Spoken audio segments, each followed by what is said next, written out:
La estrategia ahora es fortalecer los centros de producción integrales de comunicación, que no es solamente el tema relacionado por medios, tiene que ver también el tema con el tema de prensa, ahora literaturas, el tema de memoria histórica, y esa es como la propuesta que tenemos nosotros de consolidar esos centros de producción a nivel regional y de ir copando espacios dentro de la televisión comercial que ya existe, ¿sí? Porque en esos espacios es donde está generando el mensaje sobre los pueblos indígenas, generalmente un mensaje pues, distorsionado, malintencionado, estigmatizador, y ahí es donde nosotros estamos exigiendo, por ejemplo, que en los horarios prime time, que le llaman, o AAA, se le dé un espacio, así como lo tienen por ejemplo los partidos políticos, a los pueblos indígenas para que también presenten ante toda la sociedad su visión que tienen del país y de sus realidades.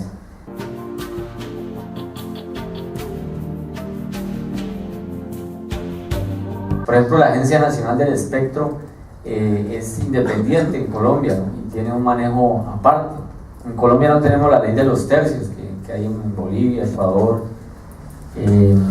para el tema de la comunicación. El espectro electromagnético se asigna obviamente de manera arbitraria por parte del Estado, simplemente tiene unas normas antimonopolio, pero siempre están favorecidos obviamente los medios comerciales. Las asignaciones de las frecuencias a los pueblos indígenas, que en ese sentido pues hay un avance importante, también se ha logrado producto de todos estos procesos reivindicativos y lo que logró introducir en la Constitución del 91 y del carácter territorial que les comentaba, los resguardos indígenas, que son entes territoriales.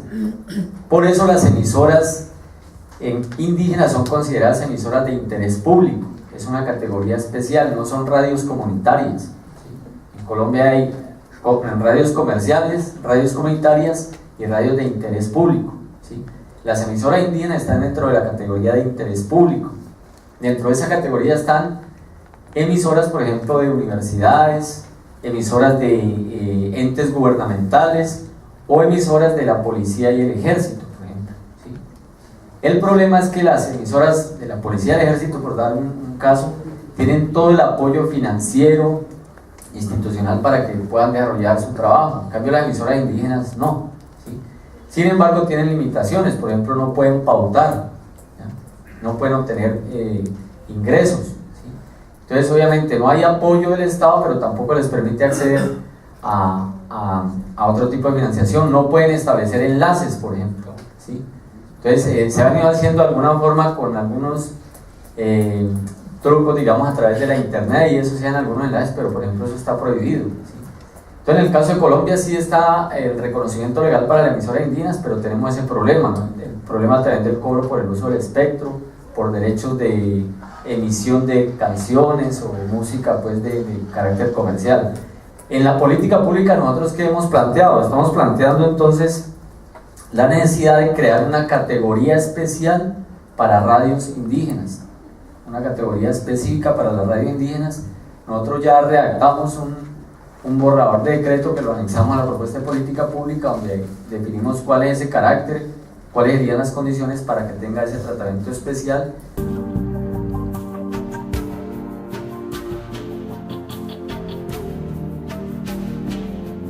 El nuevo gobierno fue reelegido el presidente, ¿no? Empieza un nuevo gobierno y tiene que de aquí a diciembre formular la ley del plan de desarrollo, es decir, lo que va a orientar su inversión y sus prioridades en los próximos 4 años.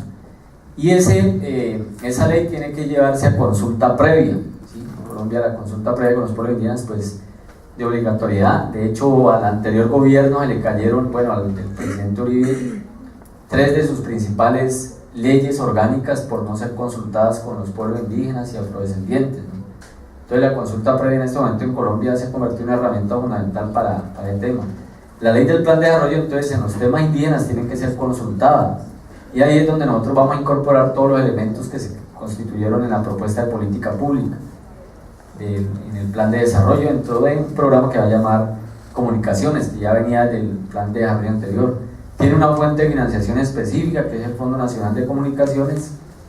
Nosotros hemos planteado ya también una propuesta de procedimiento, operativos para financiarlo, y lo que estamos exigiendo es que sea considerada como política de Estado, no como política de gobierno, es decir, que trascienda más allá de los planes de desarrollo, y para ello se necesita obviamente reformar la ley que en este momento regula el tema de las comunicaciones en Colombia, y los decretos que están regulando el tema de educación y en territorios autónomos.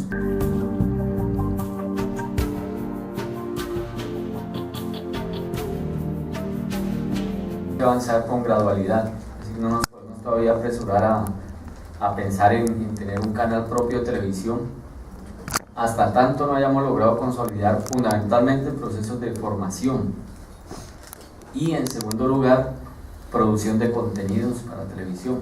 Es decir, necesitamos tener igualdad de condiciones para poder copar esos espacios que se logran en la televisión. De nada nos serviría tener el canal para llenarlo con contenidos prestados, porque no tenemos, por condiciones obviamente de inequidad, y no tenemos la suficiente oferta, digamos, audiovisual para llenar un espacio de una televisión permanente.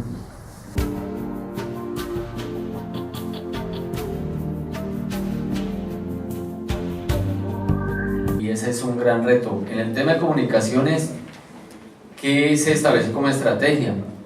Primero, exigir también el tratamiento diferencial para el acceso a este tipo de formación en universidades convencionales y para el tipo de formación que se da a los jóvenes indígenas en estas universidades. Por ejemplo, la posibilidad de que dentro de sus pruebas de formación se convaliden sus trabajos, sus aportes y sus participaciones en procesos propios de comunicación indígena, como requisitos, por ejemplo, de tesis, de grados y de trabajo académico.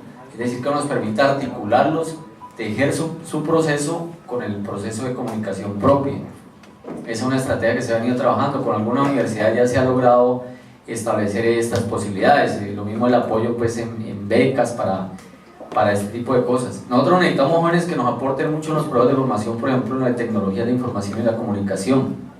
El tema es que como el enfoque que se da en los programas de formación es un enfoque diferente, es decir, no es esa formación vertical, sino que ante todo implica procesos de autoformación, donde no solamente el que enseña es el profesor, el orientador y el que aprende el estudiante, sino que el estudiante y el proceso de educación en sí mismo se convierte en un formador para todos los que están ahí, es decir, para estudiantes, orientadores, en fin.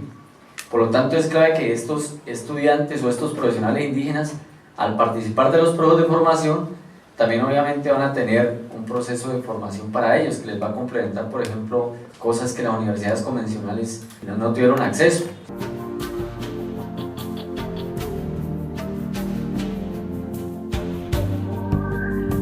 Pero hay otro tema ahí interesantísimo desde el punto de vista de la interculturalidad, y es el tema de los indígenas urbanos, ¿no? El tema de la migración a las ciudades, que afecta fundamentalmente a los jóvenes. Es una realidad que creo que lo estamos viendo en toda Latinoamérica, y creo que eso hay que asumirlo como tal.